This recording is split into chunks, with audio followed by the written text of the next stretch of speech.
Halo, assalamualaikum warahmatullahi wabarakatuh. Bertemu lagi bersama saya Mimi di channel Mimi Siti Rahmi.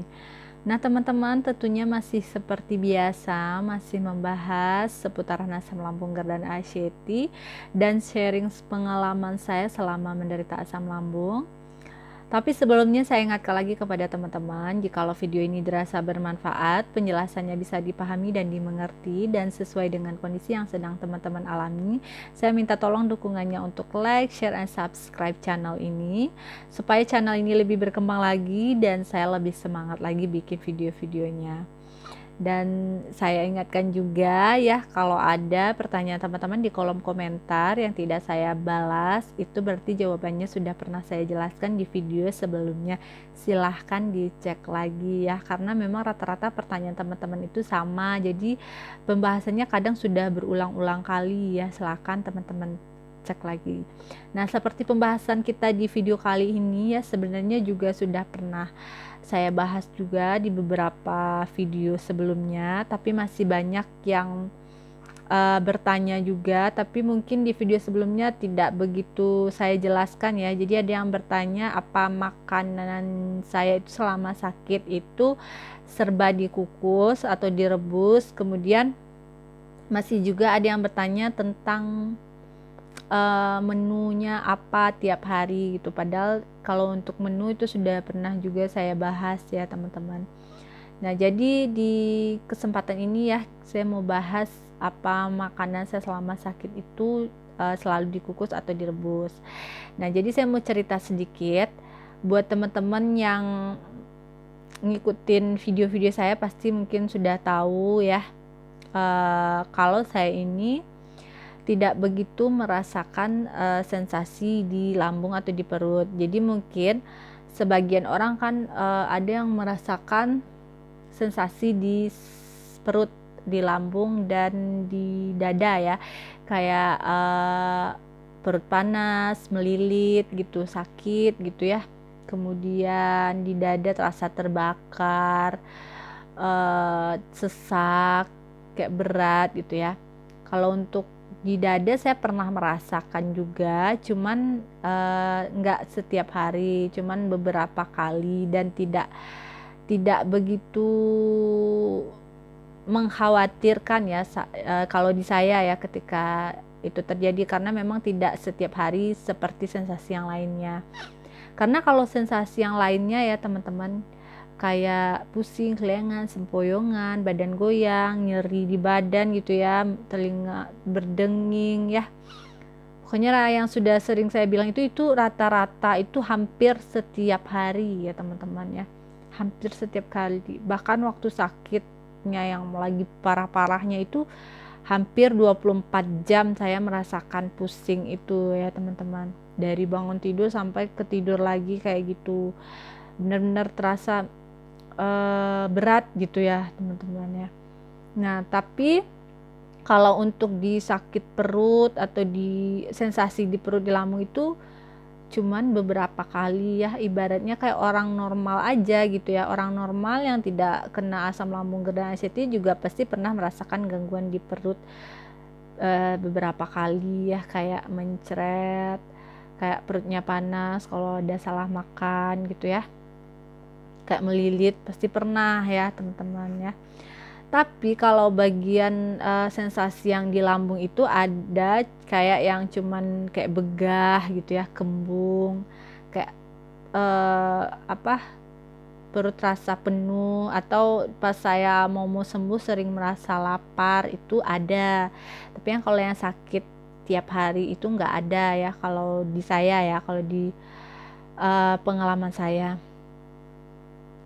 Nah, jadi karena memang saya sudah tanya ke dokter juga, karena saya memang tidak merasakan sensasi di bagian lambung, itu saya diperbolehkan di dokter makan apapun termasuk makan pantangan. Tidak ada pantangannya kata dokter, jadi makan aja semuanya.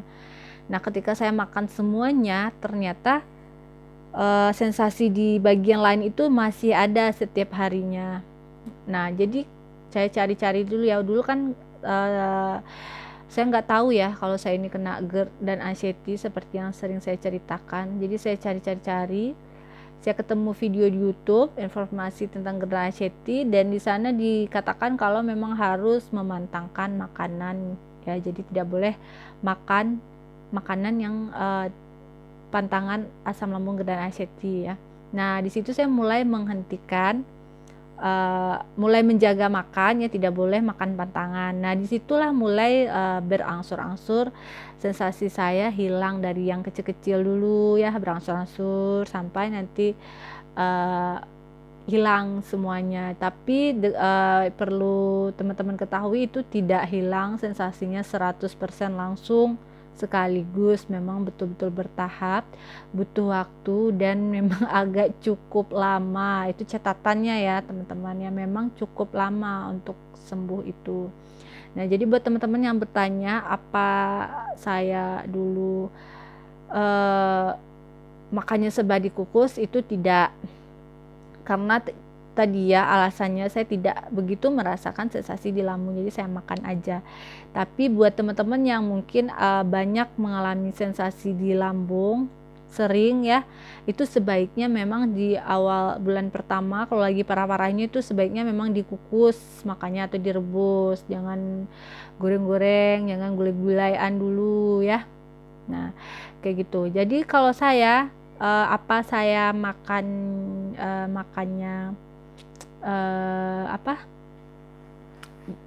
makan gorengan. Kalau gorengan yang goreng-gorengan itu enggak ya, itu kan pandangan tuh. Tapi misalnya gini ya, kayak ayam ya, buat yang nanya makannya apa Mbak, menu makannya apa tiap harinya ya, ini saya ulang lagi. Saya misalnya makan ayam goreng ya, boleh digoreng aja ayamnya, asal kalau lagi sakit-sakitnya, lagi sakit parahnya enggak pakai cabe ya. Ayam goreng aja, enggak terlalu banyak minyak. Misalnya ikan goreng pun kayak gitu. Kayak misalnya ikan bakarnya boleh saya makan aja, tapi jangan yang terlalu mengandung banyak bumbu. Nanti kalau di masa-masa pemulihan boleh coba-coba misalnya ayam goreng cabe ya, ayam goreng balado misalnya ya. Boleh icip cabenya yang nempel-nempel di ayamnya aja gitu. Jangan disendok langsung ya, kalau di masa-masa pemulihan jangan langsung disendok cabenya gitu. Jadi bertahap dulu ya, bertahap dulu. Nah kemudian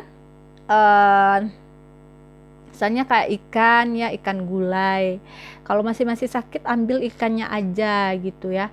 Nah nanti kalau udah di masa pemulihan boleh icip-icip kuahnya sedikit, jangan langsung kayak makan orang normal. Kayak gitu aja sih menu makan saya kalau waktu sakit ya. Jadi karena mungkin yang nonton, yang kalau ngikutin ya, juga pernah saya bilang ya, saya dulu pernah loh makan yang betul-betul saya hindari gitu, maksudnya nasi putih aja atau pakai sayur gitu, sayur wortel cuman itu ya, pikirannya supaya cepat sembuh nih. Ternyata nggak bisa kayak gitu juga ya, kalau nggak ada proteinnya, nggak ada asupan gizi yang lengkap, badan jadi lemas. Nah bisa jadi teman-teman yang sering merasa lemas, sering merasa lapar, mungkin sudah juga saya bahas di video sebelumnya, itu salah satunya penyebabnya itu ya, tidak lengkap asupan nutrisi yang masuk ke badan kita. Jadi makanya suka lemas, keliengan, sering lapar gitu ya. Jadi tetap perhatikan makanan kita itu gizinya, dari proteinnya, karbohidratnya ya, apalagi ya vitaminnya gitu ya. Jadi memang harus diperhatikan ya. Jadi waktu saya cuman makan nasi sama sayur itu betul-betul nggak bisa nggak bisa bergerak ya, makin lemes. Jadi ibaratnya ya, kita nih mau kayak motor ya teman-teman ya, kita mau jalan jauh nih, cuman diisi separuhnya aja bensinnya, kira-kira sampai nggak sih? Enggak kan. Nah jadi kayak gitu juga ya teman-teman, kalau kita mau menggerakkan badan kita ini bisa normal lagi ya, harus lengkap gizi yang masuk ya, untuk supaya badan kita ini bisa bergerak ya teman-teman ya. Jadi memang itu juga harus diperhatikan ya. Misalnya kita di tubuh kita itu kita butuhnya ya kan, makanan itu kan sumber energi ya teman-teman ya. Sementara ketika sakit kita nggak ada masukin kurang makannya gitu, kayak cuman karbo gitu ya. Ya gimana ada tenaganya ya teman-teman ya, pantas kita sering masih lemas, masih pusing, masih keliangan. Nah, kira-kira kayak gitu ya yang buat yang bertanya, yang menanyakan uh, tentang makannya direbus atau enggak. Jadi kalau masih, kesimpulannya ya, kalau teman-teman punya sensasi di lambung atau di perut, berarti memang itu lambung teman-teman itu mungkin ada yang luka ya, memang harus betul-betul disembuhkan dulu gitu. Jadi kalau yang kayak saya mungkin bisa dicoba ya, yang nggak ada sensasi boleh makan, asal jangan makan pantangan, jangan kalau di masa pemulihan jangan langsung makan kayak orang normal gitu ya, jadi pelan-pelan. Nah teman-teman, kira-kira segitu dulu ya penjelasan di video kali ini. Maaf tadi kalau pencahayaannya hilang-hilang timbul ya teman-teman, karena memang ada bermasalah. Jadi mudah-mudahan bisa dipahami dan dimengerti. Buat teman-teman yang pengen bertanya juga silahkan tanya di kolom komentar, nanti bakal saya jawab, saya bikinin videonya. Asal catat aja, teman-teman itu kebanyakan nanya, Mbak, kenapa saya lambung ya, kenapa saya lambung saya panas, Mbak, kenapa saya dada saya terasa berat. Nah kalau itu ya saya cuma tahu satu jawabannya ya teman-teman, karena memang lambung teman-teman itu sedang bermasalah. Jadi wajar itu ya, nggak perlu ditanyakan terus-menerus, dipanikin, karena memang teman-teman itu lagi sakit lambung ya. Jadi memang sensasinya perginya ke situ ya. Jadi jangan terlalu semua dicemaskan. Itu yang harus jadi catatan ya.